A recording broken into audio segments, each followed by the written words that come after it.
There's a lot of skeptics who are going to point to the fact that you see the Arab Spring can't amount to anything good.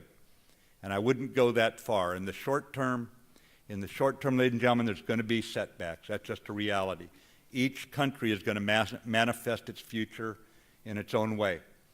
Just like we're different from Canada to our north and Mexico to our south, the countries that are adjacent to each other in the Middle East are all very, very different as well.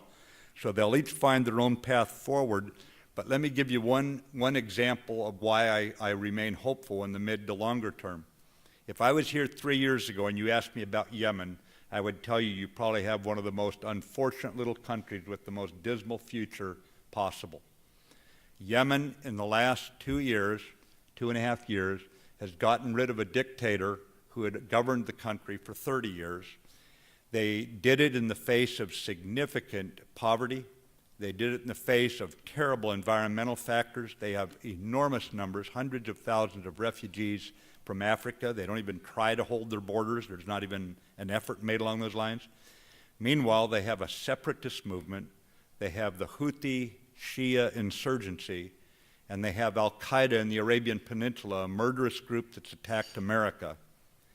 And Iran is helping all three of those last groups. And in the midst of that, they ran an election, they removed Saleh, they put in place an elected leader. Their army took advantage of Al-Qaeda, making a strategic mistake in trying to hold ground, and with help from others have beaten them back. And today, they are undergoing a national dialogue to try to bring people together.